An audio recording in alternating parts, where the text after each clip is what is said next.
मुजद्दिद साहब मैं इसलिए आ गया हूँ चूँकि अल्लाह के नबी के ज़माने में ये जो शिया लोग हैं ना, ये उस वक्त चप्पल चुरा लिया करते थे। इनकी आदत है चप्पल चुराने की, इसीलिए हम चप्पल लेकर आए। आज भी वही लोग हैं, कहीं ये चप्पल लेकर ना भाग जाए हमारे। तो वो मुजद्दिद साहब को गुस्सा आया। उन्होंने, जो शिया के रिप्रेजेंटेटिव थे, शिया के तर्जमान थे, स्पीकर थे, प्रवक्ता, उन्होंने कहा कैसे हो सकता है, नबी के ज़माने में तो शिया थे ही नहीं। तो फिर अबुल फैज़ी साहब बोले ओहो शायद गलती होगी, अबू बकर सिद्दीक़ के ज़माने में थे, तब चप्पल चुराया करते थे वो। उन्होंने कहा बेवकूफ़, उस वक्त भी नहीं थे, तुम्हारा चप्पल कैसे चुराते हो। तो उसके बाद फिर कहा कि ओह शायद गलती हो रही बुढ़ापे की वजह से। उमर फ़ारूक के ज़माने में थे और कई चप्पलें चोरी हो गई थी उस ज़माने में। यही टीवी की डिबेट में आते थे तो वही लोग आते थे और चप्पल लेकर चले जाते। उन्होंने कहा हज़रत उमर फ़ारूक के ज़माने में भी नहीं थे। उन्होंने कहा कि उस्मान के ज़माने में, कहा उस्मान के ज़माने में भी नहीं थे। तो उस जो शिया का जो प्रवक्ता था उसने कहा कि अबुल फैज़ साहब ने कहा कि जब नबी के ज़माने में नहीं थे, अबू बकर के ज़माने में नहीं थे, उमर के ज़माने में नहीं थे, उस्मान के ज़माने में नहीं थे, तो तुम आए कब जी। उन्होंने कहा कि अली के ज़माने में।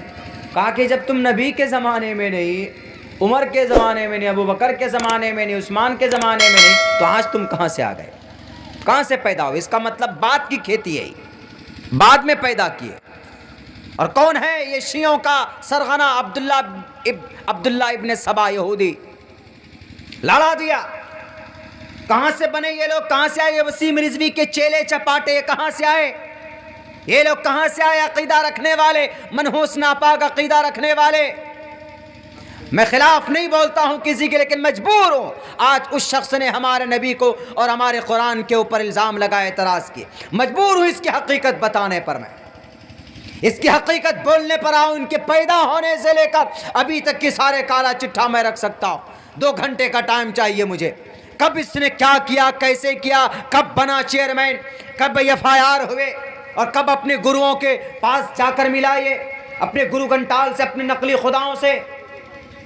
लेकिन शॉर्टकट में कहता हूं कि ये वसीम रिजवी का के मानने वाले हज़रत अली के ज़माने से, और इनको वजूद में लाने वाले अब्दुल्ला इब्न सबा यहूदी, हज़रत उमर, हज़रत उस्मान को शहीद करने वाले जो थे, तो वहीं पर इख्तलाफ हो गया था। हज़रत अमीर मुआविया में हज़रत आयशा एक तरफ और हज़रत अली एक तरफ। हज़रत अली को ये लोग प्रेशर डाल रहे थे कि एक काम कीजिए, जो हज़रत उस्मान को जिन्होंने शहीद किया उनका आप फ़ौरन मुकाबला कीजिए और उनसे क़िसास लीजिए। तो हज़रत अली चूँकि खलीफा बन चुके थे, तो हज़रत अली कहते थे कि नहीं अभी ये मुनासिब वक्त रही। चूँकि एक जब आदमी इख्तिदार में आता है तो उसको बहुत सारी चीज़ें देखनी पड़ती। उन्होंने कहा भी मुनासिब वक्त नहीं है। तो इसी में बात इंतशार तक पहुँची और इसी में कुछ लोग अली के हिमायती हो गए और कुछ लोग हज़रत अली के मुखालिफ हो गए इस डिसीज़न के। तो जो हज़रत अली के हिमायती थे वो शियान अली, शियान मतलब दोस्त, जमात, ये हज़रत अली की हिमायती जमात। अब्दुल्ला इब्न सबा हज़रत अली को अल्लाह का दर्जा देने लग गया। हालांकि हज़रत अली ने कहा कि अब्दुल्ला इब्न सबा मान जाओ, मैं अल्लाह नहीं हूँ, मैं अल्लाह का एक बंदा हूँ।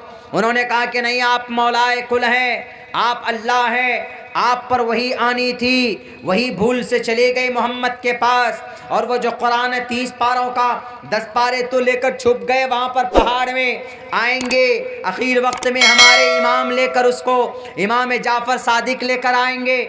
ये अक़ीदा उनमें आहिस्ते से रस्ता बस्ता चला गया और चारों खुलाफा का इनकार करते हैं अली को मानने वाले।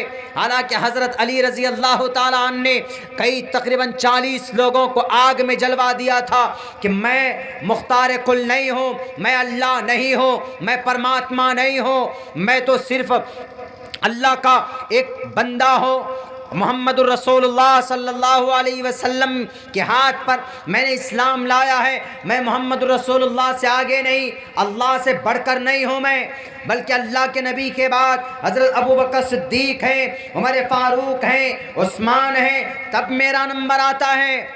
मैं नहीं हूँ खुदा।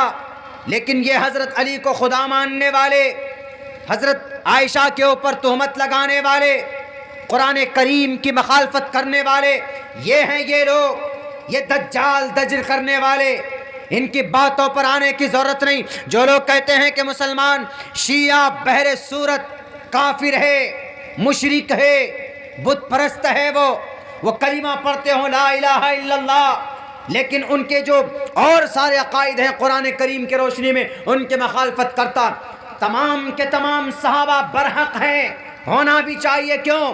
सहाबा का पैगाम सिर्फ कुरान में नहीं, उलाइका हुमुल मुफलिहून, उलाइका हुमुस सादिकून, और भी कहा उस तरह यस परवाही जो वधुमन तुद्वीर दश वर्ष मारतश देविज हीरती देविश्माना उपस पुरुष चतुर्भिर भ्रातृभिर देव करिष्यामि कलिक्षम। चतुर्भिर, चार भाइयों वाले नबी अंतिम अवतार, चतुर्भिर भ्रातृभिर देव करिष्यामि कलिक्षम, चार लोग होंगे। कौन? अबू बकर, उमर, उस्मान, अली। चतुर्भिर भ्रातृभिर देव। वसीम रिजवी उठाओ ये नरसिंहानंद साहब की किताब को,